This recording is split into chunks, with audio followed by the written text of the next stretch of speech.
My girlfriend and I decided a few falls back to spend a trip doing some hiking through Appalachian country. We only lived about an hour or so away from the mountains. The weather was perfect, and this was something we had yet to do together, so it seemed like a perfect outing.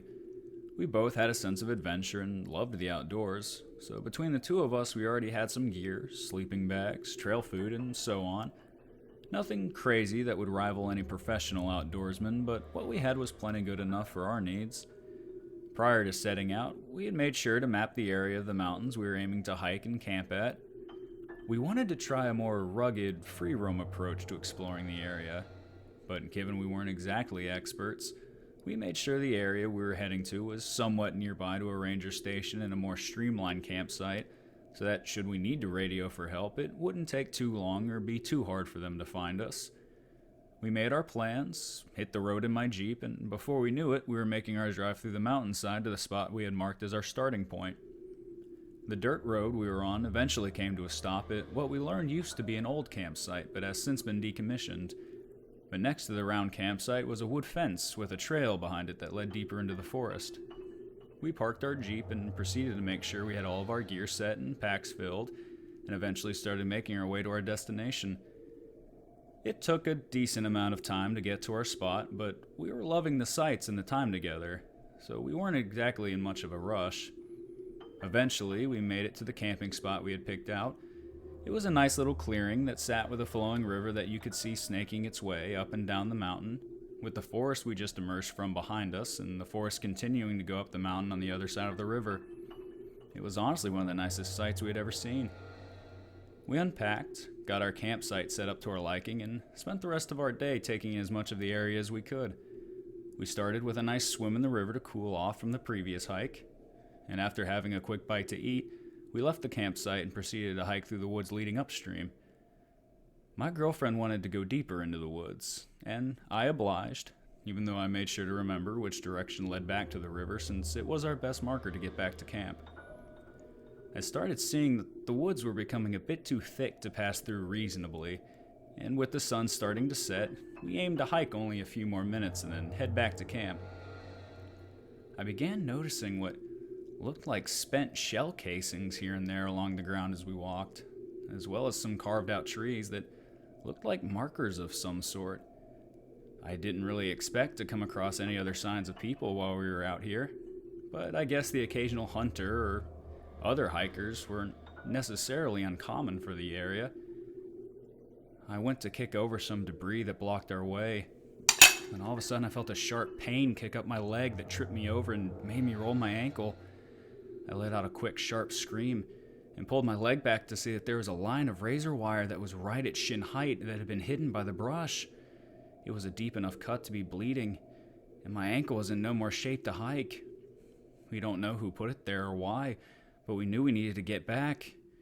It took longer getting back to camp though with my leg, but with my girlfriend helping me as best she could, we thankfully made it back by nightfall at least. But as we walked out of the woods into the clearing, we saw that our camp had been completely destroyed.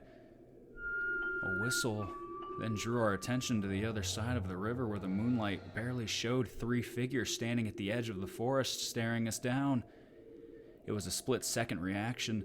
We dropped our packs to be lighter, and my girlfriend did her best to help us quickly follow the trail back to our Jeep. It felt like forever. We had to take several stops for my leg, but it didn't seem like we were being followed at least. What felt like hours passed, and eventually with our lights we found our way to the Jeep. We never tried going back for our stuff. You hear people talking about Appalachian mountain men and some of the stories that come around from that kind of thing, but I'm just glad we weren't at our camp when whoever those men were found it.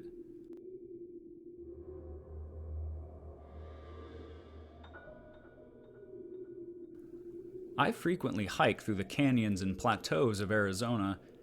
It's great exercise, and it honestly gives you some of the best sights you'll ever get to see. Not to mention the rich history of the land that was carved in by indigenous tribes like the Navajo and Tohono O'odham. I was out on one of my regular treks through the desert after being dropped off by a friend of mine who acted as my GPS and radio lifeline. I was seeing familiar sights, stopping to sketch certain things that I saw, but decided this time around that I wanted to venture out and explore a new area. Nothing ventured, nothing gained, right? I pulled out my map and plotted out a hike through a small canyon not too far off that I was hoping was small and hidden enough that I wouldn't run into any other explorers. I always preferred the peacefulness of being alone out here. After a bit of walking, I finally made it to the small canyon, and luck favored me from there being a small path that seemed to work its way down into the canyon. It was narrow, but seemed safe enough to traverse. I began working my way down the path, making sure to take my time and watch my footing. Thankfully, it not being the deepest canyon meant I was able to make it to the floor in a respectable amount of time. Once down, I naturally began taking in the view. The setting Arizona sun let a calming spray of orange light leak down into the canyon, which never got old to see. I decided to set up my little campsite in an outcropping I found in the side of the canyon and set off to explore some more. After a few minutes of walking, I started seeing the appearance of rock carvings on the walls. They weren't unusual to the area, but were very interesting to find tucked away down here nonetheless. I ended up finding what looked like a hole cut into the side of the canyon with another odd-looking carving above it, about person-sized to squeeze through. Of course, I wouldn't miss any opportunity to explore, so I squeezed my way through the tunnel until it popped me out into a cave. There were no other paths other than the one I took in, but looking around, I saw that this cave was lined almost completely with more carvings, and there were even some small rock sculptures on the ground I didn't recognize. I know to respect the cultural significance of these kinds of places, so I made some sketches and squeezed my way back out and just decided to make my way back to camp for the night. While in my tent that night, I started hearing this weird clicking-like sound, like a tongue almost. I poked my head out of my tent and, using my red light torch, I saw down the canyon bed that there were 3 coyotes just sitting there watching me from behind some rocks. Seeing coyotes around here wasn't uncommon at all, but these were just sitting there, not moving, making this weird clicking sound. I grabbed my knife in case I had to defend myself, but they never approached. After a good few minutes, they seemed to duck away back into the canyon. I used this opportunity to pack up, hike out of the canyon, and relocate my camp for the night, just in case. There were only a couple hours left to sleep, and I needed my rest to hike back and meet up with my friend the next day. After finding a spot and setting back up, I tried getting back to sleep, only to then hear what sounded like coyote whimpers, but like the sound of a person trying to imitate a coyote whimper. I once again looked out of my tent to see those 3 coyotes off in the distance with their eyes being reflected by the moonlight. Again, not moving. This time I shut myself back into my tent, put my headphones on, and ignored it till I fell asleep. The next morning I woke up, got packed, and made it back to my rendezvous point without seeing those 3 coyotes again. I'm not a superstitious guy, but you hear stories from the locals about human spirits living in animals in the region, and part of me does wonder if those coyotes were connected to the cave I found, and what might have honestly happened if I decided to take one of the sculptures.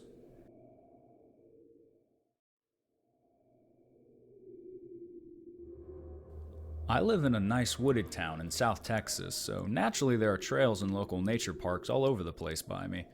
One local wilderness park was even a few minutes walking distance from my house. You're technically not supposed to enter the park after dusk, but being back in high school at the time of this story, my friends and I didn't really care to follow that rule. One night, 2 of my friends and I decided to walk to the nearby wilderness park and sneak in through a side trail we knew, since a cop usually watched the main road that led in.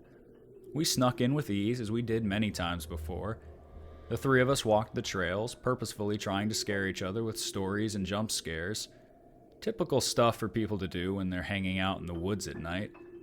We had stopped to chill out for a second when one of my friends leaned over and whispered, "Shh, do you hear that?"